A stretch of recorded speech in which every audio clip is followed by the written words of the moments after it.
আজকে আমরা অল্প সময়ে একটা মৌলিক বিষয়ের দিকে আপনাদের দৃষ্টি আকর্ষণ করতে চাই। সেটা হলো কিভাবে আমরা ইসলামপন্থীরা এই আমাদের ছোট্ট বাংলাদেশের কথাই বলছি। আমাদের এই ছোট্ট বাংলাদেশে ইসলামপন্থীরা কিভাবে আমরা ইসলামকে রাষ্ট্র পর্যায় পর্যন্ত নিয়ে যাবো? এটা হচ্ছে আমাদের আজকের আলোচনার মূল বিষয়। বিষয়টা কি গুরুত্বপূর্ণ নাকি গুরুত্বপূর্ণ না? আপনাদের আসলে ১ম এ কি মনে হয় যে ইসলাম কি রাষ্ট্র ব্যবস্থায় যাওয়ার কোনো প্রয়োজন আছে না নাই? আচ্ছা, রাষ্ট্র ব্যবস্থায় ইসলাম গেলে কি উপকার? আর না গেলে ক্ষতি কি? না গেলে উপকার কি? আচ্ছা, গেলে উপকার কি? ২-১ টা উপকার বলেন দেখি একজন। একজন ভাই বলেছেন সমাজে শান্তি প্রতিষ্ঠিত হবে। আর? আস্তে, একজন করে বলেন। ইসলামী শাসন ব্যবস্থা প্রতিষ্ঠিত হবে। আর? দুর্নীতি হবে না। আর? হ্যাঁ? দুর্নীতিমুক্ত সমাজ হবে। আর? হ্যাঁ? ইফটিজিং হবে না। এই তো। আর?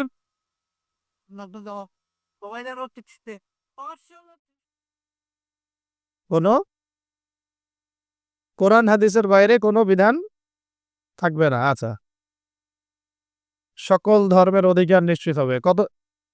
হ্যাঁ? রাষ্ট্রের উন্নতি হবে।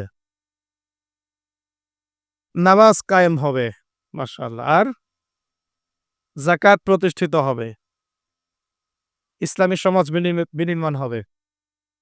আচ্ছা, এখন বলেন দেখি ইসলামী রাষ্ট্র ব্যবস্থা না থাকলে আমাদের ক্ষতি কি? ভারতের দাসত্ব করতে হবে। দুর্নীতি মুক্ত করা যাবে না। পাপাচার বেড়ে যাবে, জুলুম বেড়ে যাবে। আর? হ্যাঁ? আমাদের ঈমান আমল তারা ধ্বংস করবে, নষ্ট করবে। আর? কোরআনের কথা খোলামেলা বলা যাবে না। জি। পথভ্রষ্ট তো হবেই। আর কোন? তার মানে আমি বুঝলাম যে আপনারা ইসলামী রাষ্ট্র ব্যবস্থা সম্পর্কে চিন্তা ভাবনা করেন। করেন তো নাকি? এখন আমাকে একটা উত্তর দেন যে এই যে ফজিলতগুলো আপনি বললেন আর এই যে ক্ষতিগুলো আমরা জানলাম, এগুলো কি বিগত ৫০ বছরে মানুষ জানে নাই? জানলে পরে কেন এখন পর্যন্ত ইসলাম রাষ্ট্র ব্যবস্থায় যায় নাই? এটা একটা গুরুত্বপূর্ণ প্রশ্ন না? এটা একটা গুরুত্বপূর্ণ প্রশ্ন না? আমরা তো জানি যে আসলে ইসলামী রাষ্ট্র ব্যবস্থা থাকলে এই ফজিলত হবে। আর না থাকলে এই বড় ক্ষতিগুলো হবে। এটা জানার পরেও কেন আজ পর্যন্ত আমরা ওই জায়গায় যেতে পারলাম না? পারলাম না কেন? কি মনে হয় আপনাদের? একটা করে কারণ বলেন দেখি কেন পারলাম না আমরা? এ এ একজন করে বলেন। সবাইকে সুযোগ। ইমানি শক্তি দুর্বল, একতা নাই। মাশাআল্লাহ। ছোট একটা ছেলে অনেক মানে বড় একটা কথা বলেছে। একতা নাই। তারপরে? দ্বীনি শিক্ষার অভাব। Very good. তারপরে? দুনিয়াবি হ্যাঁ, প্রযুক্তিগত শিক্ষারও কিছু অভাব আছে। তারপরে? হ্যাঁ, লোভ কিসের? ক্ষমতার? আচ্ছা। দুনিয়ার লোভ। আর? বলেন। একটা মৌলিক কথাই তো বললেন না। প্রযুক্তির অভাব, ব্যক্তিগত জীবনে ইসলামের অভাব। আ মৌলিক কিছু কথা অবশ্য আসছে না। যাক, আরো সুযোগ দিচ্ছি। বলেন দেখি। কোরআন শিক্ষার অভাব। জি, উনি দাঁড়িয়েছেন। বলেন। ভোগবাদিতা। আর?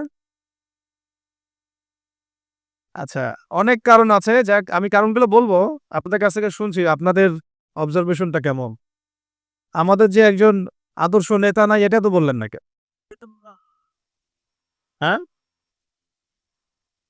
একজন যিনি দিন প্রতিষ্ঠা করবেন বা যারা দিন প্রতিষ্ঠা করবেন রাষ্ট্রীয় পর্যায়ে একজন লিডার তো লাগবে নাকি? নেতা না থাকলে কি মানে আমির না থাকলে কি ইমারা আসে নাকি? তখন কি মানে সামূহত আর বিষয় আসবে কিনা? তো তখন তো বায়আতও আসছে না। তো এগুলো না থাকলে তো আমার ইকামতের দিনও হচ্ছে না রাষ্ট্রীয় পর্যায় পর্যন্ত। আচ্ছা, আমরা ১ম এ আগে আলোচনা করি যে খুব সংক্ষিপ্ত করে আরকি। ইসলামী রাষ্ট্র ব্যবস্থা এটা বলতে আগে কি বোঝায়? ঠিক আছে? একটা করে পয়েন্ট খুব অল্প করে বলব। মনোযোগ ধরে রাখতে হবে। আর আশেপাশে অন্য ভাইকে ডিস্টার্ব করবেন না। অল্প সময়, বেশি সময় নিব না ইনশাআল্লাহ আপনাদের সাথে। ১ নাম্বার কথা হচ্ছে আমাদেরকে আগে বুঝতে হবে ইসলামী রাষ্ট্র কি আর অন-ইসলামিক রাষ্ট্র কি? ঠিক আছে? উত্তর অল্প করে বুঝি। ইসলামী রাষ্ট্র বলতে এটা বোঝায় না যে একটা রাষ্ট্রের বেশিরভাগ মানুষ মুসলিম, এটাই ইসলামী রাষ্ট্রের সংজ্ঞা নয়। কথাগুলো বোঝার চেষ্টা করেন। আপনারা এখন এগুলো ফোনে নোট করতে পারেন, ফোনের মধ্যে নোট করতে পারেন, ছবি তুলবেন না, ফোনে নোট করতে পারেন। ইসলামী রাষ্ট্র কাকে বলে? যেই রাষ্ট্রের শাসন ব্যবস্থা শুধুমাত্র আল্লাহ এবং তার রাসূলের বিধান অনুযায়ী পরিচালিত হয় তাকে বলা হয় ইসলামী রাষ্ট্র। কি বললাম বলেন? ইসলামী রাষ্ট্র কাকে বলে? যেই রাষ্ট্রের শাসন ব্যবস্থা, মানে শাসন ব্যবস্থা বলতে রাজনীতি, অর্থনীতি, সমাজনীতি, শিক্ষানীতি, সংস্কৃতি এবং বাকি যত ক্ষেত্র আছে, প্রতিটা ক্ষেত্র যখন আল্লাহ এবং তার রাসূলের বিধান মাফিক পরিচালিত হবে তখন তাকে বলা হবে ইসলামী রাষ্ট্র ব্যবস্থা বা ইসলামী হুকুমত বা ইসলামী শাসন ব্যবস্থা। যদি একটা রাষ্ট্রের মধ্যে বেশিরভাগ মানুষ মুসলমান হয়, যেমন আমাদের রাষ্ট্র, বেশিরভাগ মানুষ কি মুসলিম না মুসলিম, কিন্তু সেই রাষ্ট্রে আল্লাহ পাকের বিধান বাস্তবায়িত না হয়, তাহলে আমরা সেটাকে ইসলামী রাষ্ট্র বলতে পারি না। সেটাকে আমরা বলতে পারি মুসলিম প্রধান দেশ। কি বলতে পারি? যেমন বাংলাদেশ একটা মুসলিম প্রধান দেশ, এটা ইসলামী রাষ্ট্র ব্যবস্থার দিকে এখনো যায়নি। আবার কোন একটা রাষ্ট্র যেখানে মুসলিমরা সংখ্যাগরিষ্ঠ নয়, মুসলিমরা সংখ্যাগরিষ্ঠ নয়, তারপরেও সেই রাষ্ট্রের মধ্যে আল্লাহর বিধান বাস্তবায়িত আছে, সেটা বলবো আমরা ইসলামী রাষ্ট্র। বুঝতে পারছি কথা? যেমন হচ্ছে মদিনা রাষ্ট্র। কোন রাষ্ট্র? নবী সাল্লাল্লাহু আলাইহি ওয়াসাল্লামের সেই মদিনা রাষ্ট্র। সেই মদিনা রাষ্ট্রে মুসলিমরা ছিলেন, আনসার সাহাবীরা ছিলেন, মুহাজির সাহাবীরা ছিলেন। আনসার সাহাবীদের দুইটা গোত্র ছিল, আওস এবং খাজরাজ। অনেকে জানেন, অনেকে হয়তো জানেন না, জেনে নেন। আনসার সাহাবীদের দুইটা গোত্র ছিল, একটা আওস এবং একটা খাজরাজ। তাদেরকে বলা হতো আনসার সাহাবী, যারা মক্কার হিজরতকারী সাহাবীদেরকে আশ্রয় দিয়েছিলেন। তাদেরকে কি বলা হয়? আনসার সাহাবী। আর মুহাজির সাহাবী কারা? যারা মক্কা থেকে হিজরত করে মদিনায় গিয়েছেন। তো আনসার এবং মুহাজিরদেরকে নিয়ে নবী সাল্লাল্লাহু আলাইহি ওয়াসাল্লাম একটা ভ্রাতৃত্বের বন্ধন, ঐক্যের বন্ধন গড়েছেন। এছাড়াও মদিনায় কিন্তু আরো অনেক মানুষ থাকতো। বনু কুরাইজা, বনু কাইনুকা, বনু নাজির, আবার পৌত্তলিকরাও থাকতো সেখানে। কিছু খ্রিস্টানও ছিল, কিছু মূর্তি পূজারীও সেখানে থাকতো, বা আরো কিছু বিধর্মী মানুষও সেখানে থাকতো। মুসলিমরা কিন্তু সংখ্যাগরিষ্ঠ ছিল না। মুসলিমরা সংখ্যাগরিষ্ঠ কিন্তু ছিল না। হবে হয়তো 50-50 পার্সেন্টেজ, হবে তো 50% তাদের, 50% আমাদের, অথবা তাদের 40% আমাদের 60%, অথবা আমাদের 60% ওদের 40%। কিন্তু এমন ছিল না যে আমাদের দেশের মতো 90% মুসলিম, এমন ছিল না মদিনার অবস্থা। এমন ছিল না মদিনার অবস্থা। আমি কি বুঝাতে পারছি ভাই? মদিনার হালতটা কিন্তু আমাদের দেশের মতো এরকম ছিল না যে 90% মুসলিম মদিনায়, বাকি সব অমুসলিম, এমন না। বরং হয়তো 50-50 বা 60-40 বা 40-60। তারপরেও মদিনা রাষ্ট্রে যেহেতু আল্লাহ এবং তার রাসূলের বিধান দ্বারা সেই রাষ্ট্র পরিচালিত হয়েছে, এই জন্য আমরা মদিনা রাষ্ট্রকে বলি একটা প্রথম ইসলামিক রাষ্ট্র। মদিনা রাষ্ট্র কি ইসলামিক রাষ্ট্র ছিল, নাকি গণতান্ত্রিক, সেকুলার বা আমাদের মতো এই মানবরচিত সংবিধানে চলেছে? কোনটা? বুঝে কথা বলে। মদিনা রাষ্ট্র কি আল্লাহ এবং তার রাসূলের বিধান অনুযায়ী চলেছে? চলে নাই? নাকি গণতন্ত্র দিয়ে চলেছে, ধর্মনিরপেক্ষতা দিয়ে চলেছে, নাকি কমিউনিজম দিয়ে চলেছে, জাতীয়তাবাদ দিয়ে চলেছে, নাকি মানব রচিত সংবিধান দিয়ে চলেছে? কোনটা? এতটুকু তো জ্ঞান আমাদের থাকা উচিত। মদিনা রাষ্ট্র চলেছে আল্লাহ এবং তার রাসূলের বিধান মোতাবেক। যদিও সেখানে আমরা সংখ্যাগরিষ্ঠ নই, তারপরেও বিধান চলেছে কার? আল্লাহর। এই কারণে মদিনা হচ্ছে একটা ইসলামী রাষ্ট্র। কিন্তু পক্ষান্তরে বাংলাদেশের দিকে যদি আমরা তাকাই, এখানে যদিও আমরা 90% মুসলিম, কিন্তু এই দেশটা শাসিত হচ্ছে সেই 70-80-100 বছর থেকে মানব রচিত সংবিধান দিয়ে। এখানে আল্লাহর বিধান বাস্তবায়িত হচ্ছে না, আল্লাহর হুদুদ, আল্লাহর কিসাস, এগুলো বাস্তবায়িত হচ্ছে না, শরিয়া আইন বাস্তবায়িত হচ্ছে না। পক্ষান্তরে তথাকথিত গণতন্ত্র, ধর্মনিরপেক্ষতাবাদ, কমিউনিজম, জাতীয়তাবাদ, এইসব মতবাদগুলো, পশ্চিমা মতবাদগুলো দিয়ে এই দেশ শাসিত হচ্ছে। এই কারণে আমরা এই দেশে সংখ্যাগরিষ্ঠ মুসলিম হলেও এই রাষ্ট্রটাকে আমরা বলতে পারি না যে এটা একটা ইসলামিক রাষ্ট্র। বুঝতে পেরেছি? আচ্ছা, তাহলে পার্থক্য বুঝলাম, সংজ্ঞাও জানলাম। ইসলামী রাষ্ট্র কাকে বলে বলেন এখন? যেই রাষ্ট্র আল্লাহ এবং তার রাসূলের বিধান দ্বারা পরিচালিত হয় তাকে বলা হয় ইসলামী রাষ্ট্র। তাহলে আপনারা নিজেরাই বুঝতে পারবেন যে আমরা আসলে কোন জায়গায় আছি। আমরা কি আদৌ ইসলামী রাষ্ট্রে আছি? আমরা মুসলিম প্রধান দেশে বাস করি। আমরা মুসলিম প্রধান দেশে বাস করি। এখন একটা হাস্যকর কথা শোনেন। হাস্যকর কথা হচ্ছে ধরেন, ধরেন যে আমার একটা বাড়ি আছে।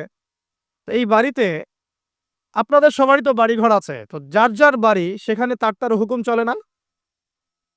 নাকি আপনার বাড়ি আমার হুকুম চলে কোনটা? বাড়ি যার হুকুম তার চলে না? আচ্ছা। এখন ধরেন যে আমরা ১০ ভাই একটা এলাকার মধ্যে আছি।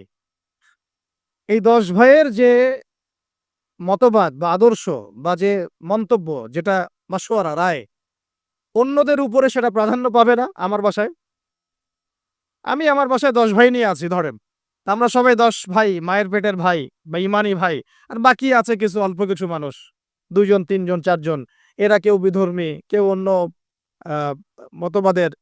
তো এইখানে যখন কোনো রায় নিব বা যখন কোনো ফলাফল প্রতিষ্ঠা করব, তখন আমরা কার রায় নিব? ওই ১০ ভাইয়ের রায় নিব নাকি ওই ২-৪ জনের রায় নিব?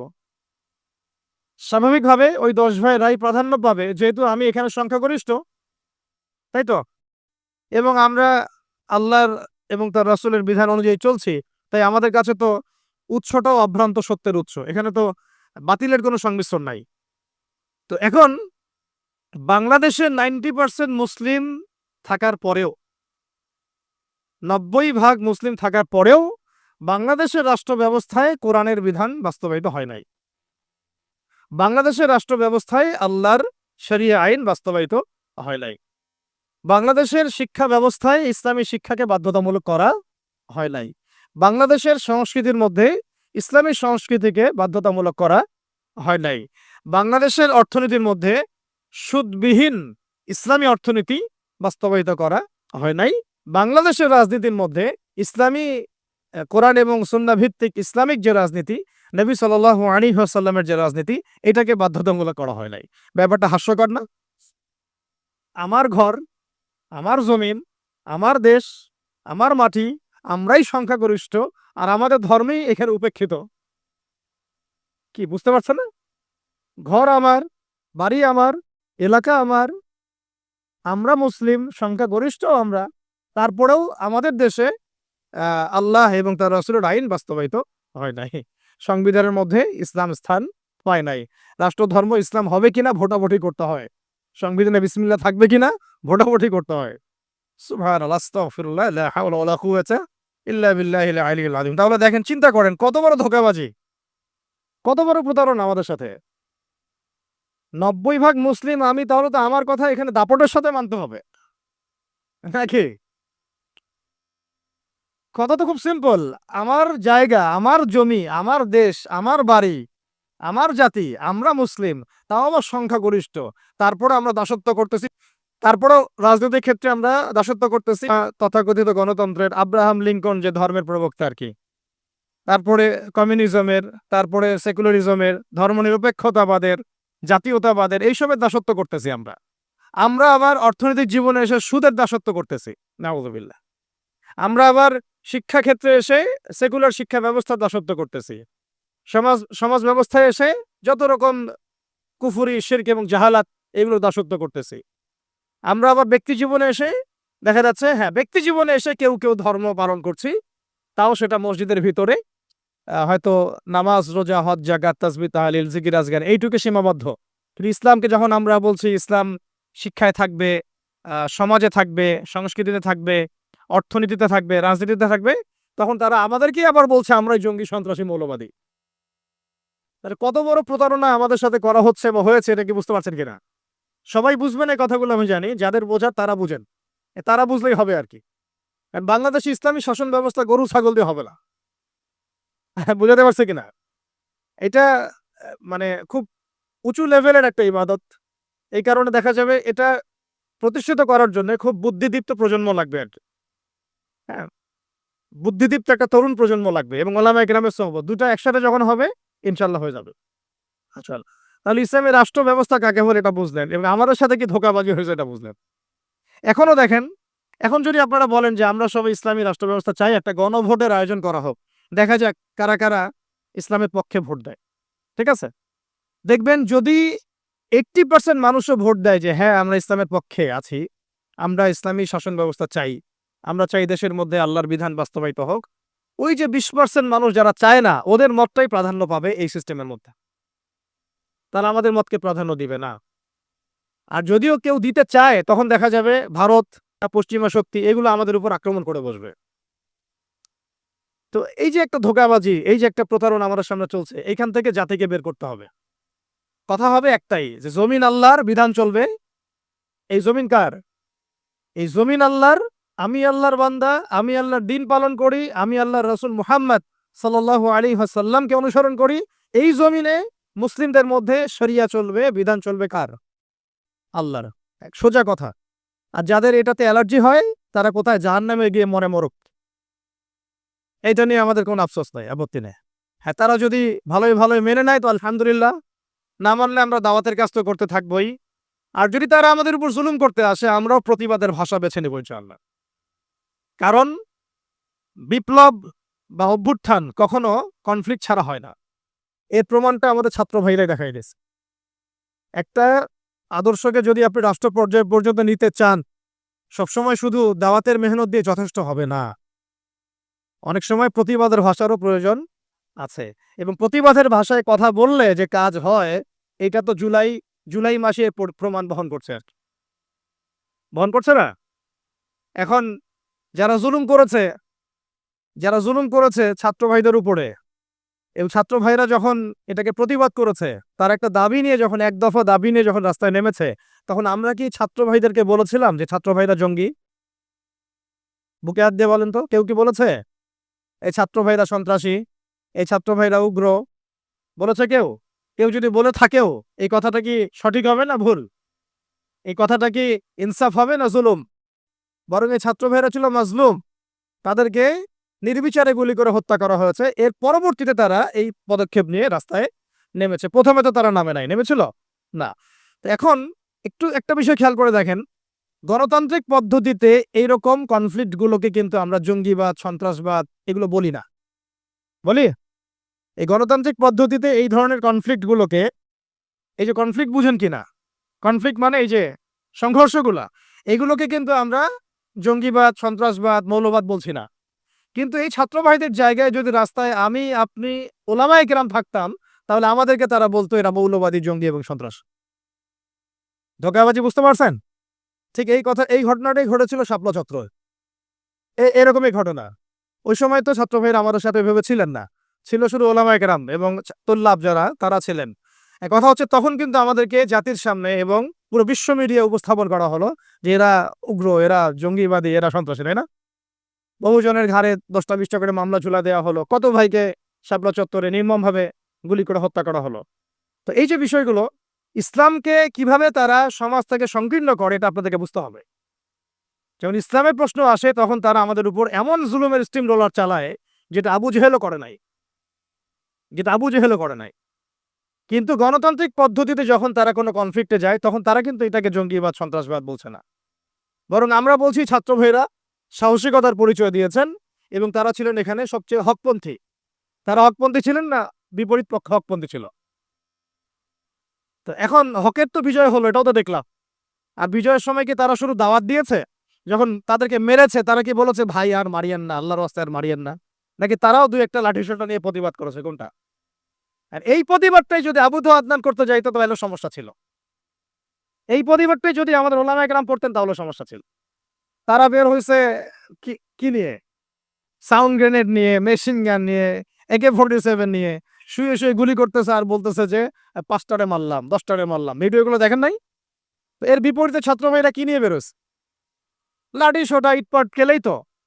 এই তো। এমনকি ওই যে আপার অনুসারী যারা ছিল, তারা যে অস্ত্রশস্ত্রগুলো নিয়ে শোডাউন করেছিল আর কি, সেগুলোও কি ছাত্র ভাইদের কাছে ছিল? ছিল কি? ছিল না। এমনকি মেয়েদেরকেও মার খেতে হয়েছে, তাই না?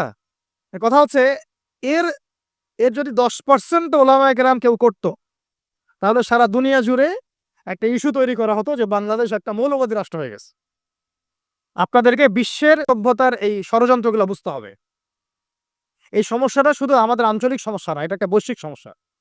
যখনই মুসলিমদের উপর জুলুম হয়, মুসলিমরা যদি মার খায়, মার খাওয়া অবস্থাতেও তাদেরকে বলা হয় সন্ত্রাসী, জঙ্গি। আর যদি তারা প্রতিবাদের ভাষা বেছে নেয়, তাহলে তো সারা বিশ্ব মিডিয়া ফলাও করে প্রচার করে যে এই মুসলিমরা জঙ্গি সন্ত্রাসী, এরা উগ্রবাদী, এরা রাষ্ট্র অস্থিতিশীলতা সৃষ্টি করতে চায়, এদেরকে রাষ্ট্র থেকে হটাও, এদেরকে গুম করো, এদেরকে খুন করো, এদেরকে ক্রসফায়ারে দিয়ে দাও। এইভাবেই জুলুম করা হয়েছে আমাদের সাথে বিগত প্রায় 50 বছর থেকে। তাই নামকাও আসতে শুধু মুসলিম রাষ্ট্র না, আমরা চাই একটা পরিপূর্ণ ইসলামী রাষ্ট্র। যতদিন পর্যন্ত পরিপূর্ণ ইসলামী রাষ্ট্র এবং শাসন ব্যবস্থা কায়েম না হচ্ছে, ততক্ষণ উলামায়ে কেরামদের দুর্দশাও দূর হবে না, আমাদের দুর্দশাও দূর হবে না, ওয়াল্লাহি দূর হবে না। বরং ওরা মসজিদ মাদ্রাসাগুলো পর্যন্ত নিয়ন্ত্রণ করতে থাকবে। নিয়ন্ত্রণ করে নাই তার আগে? এমনকি জুমার খুতবায় চিঠি পাঠায় দেওয়া হতো যে এই যে এই বিষয়ে আলোচনা করবেন, বাকি ডানে বামে যেন কথা না যায়। প্রত্যেকটা মসজিদে ডিজিএফআই বসে থাকতো, এনএসআই বসে থাকতো, ডিবির লোকজন বসে থাকতো। হয়তো এখনো থাকে, কিন্তু অত সাহসিকতার সাথে হয়তো বের হতে পারে না, কিন্তু আছে ঠিকই। কথা হচ্ছে যে তখন তো প্রত্যেকটা রেকর্ড চলে যেত জায়গা মতো, কোন জায়গায় কি আলোচনা হচ্ছে, কোন মাহফিলে কি আলোচনা হচ্ছে। এই জন্য আপনাদেরকে আমি বলতাম, এখনো বলি যে মোবাইল ফোনের এই যে মানুষকে প্রচার করার, জানান দেওয়ার যে একটা অপসংস্কৃতি, এখান থেকে বের হন, গোপনে করতে শিখেন। তারা গোপনে গোপনে এইভাবে দায়ীদের, আলেমদের নাম লিস্ট করে গোপনে গোপনে উঠাই ফেলতো। কাউকে গুম করার সময় তারা কি বলতো লাইভে এসে, অমুককে আজকে গুম করব? বলতো কখনো?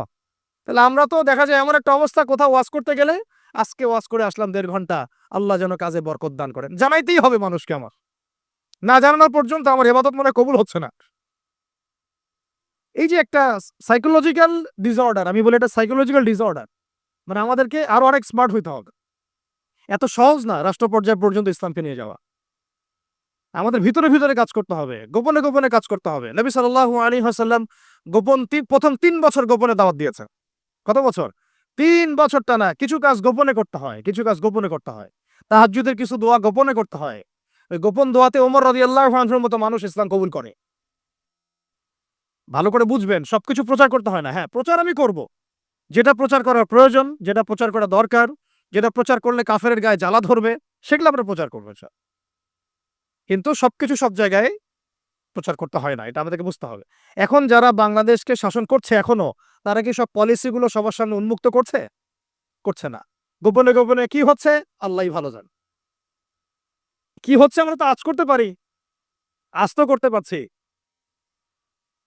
এরপরে যারা ওই যে ওত পেতে বসে আছে আর কি, সুযোগ পাইলেই ক্ষমতা দখল করবে, তারা কি করতেছে এটা কি আপনাদের সবাইকে বলতেছে?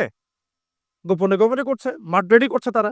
ঠিক এই কারণে আমরা যদি ইসলামিক রাষ্ট্র ব্যবস্থায় যেতে চাই, তাহলে ওলামায়ে কেরাম এবং আপনাদেরকে স্পেশালি ইয়াং জেনারেশন তরুণদেরকে, তোল্লাবদেরকে কিছু কিছু বিষয়ে গোপন রাখার অভ্যাস তৈরি করতে হবে। আল্লাহ পাক করার তৌফিক দান করেন। তো একটা তো সংজ্ঞা বুঝলাম যে ইসলামী রাষ্ট্র ব্যবস্থা কাকে বলে। এখন দ্বিতীয় পয়েন্টে আসেন।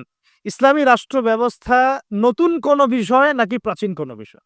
এটাতে আসি না, তারা আবার বলবে যে এটা নতুন কোন একটা মতবাদ নিয়ে আসতেছে এরা। বিশ্বের বুকে আমরা তো এগুলো দেখি নাই আগে। আমরা দেখে আসছি ওই সোভিয়েতের শাসন, দেখে আসছি ওই মাও সেতুংয়ের শাসন, দেখে আসছি লেনিনকে দেখেছি, স্টেলিনকে দেখেছি, ওই আব্রাহাম লিঙ্কনের শাসন দেখেছি, তাই না? পশ্চিমাদের উত্থান দেখেছি, ফরাসি বিপ্লব দেখেছি। এরা আবার কি বলে ইসলামী শাসন, ইসলামী খেলাফা, ইসলামী শরিয়া এটা প্রতিষ্ঠা করতে চায়। তো তারা তো আমাদেরকে মনে করবে আমরা জাদুঘরে রাখার প্রাণী, মঙ্গল গ্রহ থেকে মনে হয় আসছে, তাই না? এখন জবাবটা জেনে রাখেন।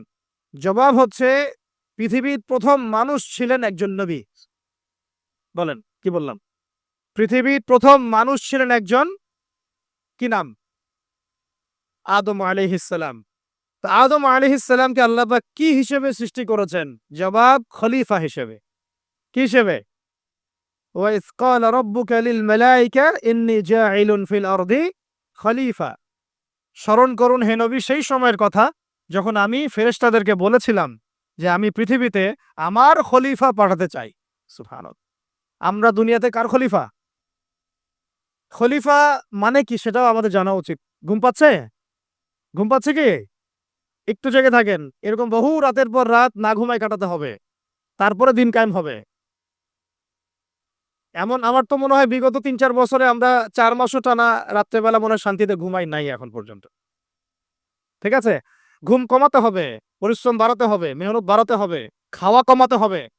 এরকম ভুঁড়ি বানানো যাবে না। শরীর চর্চা করতে হবে, কসরত করতে হবে। ঠিক আছে? শক্তিশালী হতে হবে মানসিকভাবে, শারীরিকভাবে, ইমানের দিক থেকে, আমলের দিক থেকে। এত দুর্বল হলে চলবে না। বুঝতে পারছি ভাই? সাহাবীদের জীবনীগুলো পড়েন, নবী সাল্লাল্লাহু আলাইহি ওয়াসাল্লাম সিরাতটা পড়েন। দেখেন কিভাবে তারা কষ্ট করেছেন দিনের জন্য। কি পরিমাণ কষ্ট করেছেন। এটা নিয়ে ইনশাআল্লাহ আরেকদিন আলোচনা করব। উহুদের যুদ্ধের ঘটনা যদি পড়েন দেখবেন সাহাবীরা কিভাবে কষ্ট করেছে। কিভাবে কষ্ট করেছে। ৪০টা ৫০টা তরোয়ারের আঘাত গায়ে নিয়েও নবী সাল্লাল্লাহু আলাইহি ওয়াসাল্লামকে কাঁধে করে উহুদের পাহাড়ে উঠেছেন তালহা রাদিয়াল্লাহু আনহু। নবীজি বলেছেন, তোমরা যদি কোনো জীবন্ত শহীদকে দেখতে চাও এই তালহাকে দেখো। সে বেঁচে আছে কিন্তু শহীদ হয়ে গেছে। সুবহানাল্লাহ। তো সাহাবীদের মতো ঐরকম ত্যাগের মানসিকতা। দিন মানেই কুরবানি। দিন মানে কি? জানের কুরবানি, মালের কুরবানি, সময়ের কুরবানি। হ্যাঁ, একদিন ১ ঘন্টা ২ ঘন্টা বসে থাকলে মানুষের মনে হয় যে বাপরে বাপ কি করে ফেললাম। আমরা এমনও গিয়েছে যে একজন ওস্তাদের সাথে সাক্ষাৎ করার জন্য সারাদিন বসে আছি। ওস্তাদ ব্যস্ত, বের হতে পারছেন না রুম থেকে। একজনের পর একজন, একজনের পর একজন আসছেন। অনেকে তো এমন হয়েছে, আপনার এসো আরবি শিখি কিতাব পড়েছেন না? আবু তাহের মির্জা সাহেবের? অনেকে তার সাথে দেখা করতে যায়, সিরিয়াল না পেয়ে বাসায় চলে আসে। তিনি এত ব্যস্ত কাজে, উম্মার ফিকির এত বেশি ব্যস্ত কাজ করছেন। তার খাদেম গিয়ে তাকে বলারও সাহস পান না যে একজন দেখা করতে আসছেন আপনার সাথে। তো কুরবানি ছাড়া দিন প্রতিষ্ঠিত হবে না। যাই হোক, যুবক ভাইদেরকে বলছি স্পেশালি শক্তিশালী হইতে হবে। সব দিক থেকে শক্তিশালী হইতে হবে। আল্লাহ পাক তৌফিক দান করেন আমি। এখন আপনাদেরকে আমি বলছিলাম যে দেখুন প্রথম যে মানুষকে আল্লাহ পাক পৃথিবীতে পাঠিয়েছেন, যিনি একজন নবী, তাকে আল্লাহ পাক খলিফা বলেছেন। কি বলেছেন? খলিফা মানে কি এইটা আপনাদেরকে একটু বলি। সফরে প্রতিনিধি, রাইট? সফরে বের হওয়ার সময় একটা দোয়া পড়ি না আমরা? সুবহানাল্লাযী সাখখারা লানা হাযা ওয়া মা কুননা লাহু মুকরিনিন ওয়া ইন্না ইলা রাব্বিনা লামুনকালিবুন।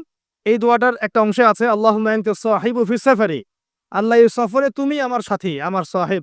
ওয়াল খলিফাতু ফিল আহলি ওয়া মালি। আর আল্লাহ তুমি আমার পরিবারের মানে আহলের এবং মালের খলিফা। সুবহানাল্লাহ। আর খলিফা মানে আল্লাহ আমি তো বাসায় নাই। আমি তো সফরে বের হয়ে গেলাম। আমার বাসার, আমার আহাল, আমার মালের দেখাশোনাকারী, খলিফা, তত্ত্বাবধায়ক এবং প্রতিনিধি হচ্ছ তুমি আল্লাহ। তাহলে খলিফা মানে কি? যিনি একজনের অবর্তমানে আরেকজনের ওই দায়িত্বটাই পালন করেন। তো যদি আমরা পৃথিবীতে আল্লাহর খলিফা হই, তাহলে এই দুনিয়াতে আমাদের দায়িত্ব কি? আল্লাহর বিধান কায়েম করা না? যদি আমরা আল্লাহর জমিনে আল্লাহর বিধান না কায়েম করি, তাহলে কি আমরা আল্লাহর খলিফা হব না শয়তানের খলিফা হব? বুঝে কথা বলেন। আল্লাহর জমিনে আমরা এসেছি আল্লাহর খলিফা হয়ে। এই পৃথিবীতে আমরা ছিলাম না, ছিলাম জান্নাতে। কোথায়? সেখান থেকে আমাদের বাবা আদম আলাইহিস সালাম, আমাদের মা হাওয়া আলাইহিস সালামকে পাঠিয়ে দেওয়া হলো। কি কারণে পাঠানো হয়েছে এটা তো অন্য আলোচনা, আপনারা তো জানেনই। সাথে ইবলিসকেও পাঠানো হয়েছে। কাকে?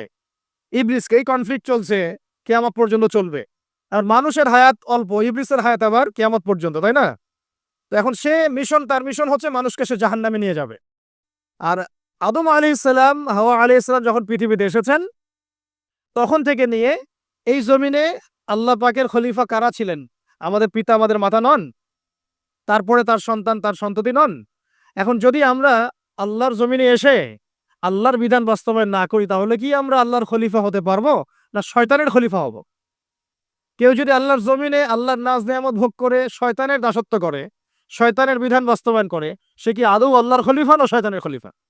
এখন আপনারা আমাকে বলেন, এই পুরো বিশ্ব সিস্টেমে যারা আল্লাহর আকাশের নিচে আল্লাহর বাতাস নিয়ে আল্লাহর রিজিক ভোগ করে, আল্লাহর দেওয়া হায়াত ভোগ করে, হ্যাঁ, আল্লাহর দেওয়া নাজ নেয়ামত ভোগ করে, আল্লাহরই জমিনে আল্লাহর বিধান বাদ দিয়ে শয়তানের, তাগুতের, কাফেরের বিধান বাস্তবায়ন করছে, তারা কি আদৌ আল্লাহর খলিফা? তারা কি আদৌ আল্লাহর খলিফা? আর তাদের ওই সিস্টেমটা কি আদৌ খিলাফা সিস্টেম?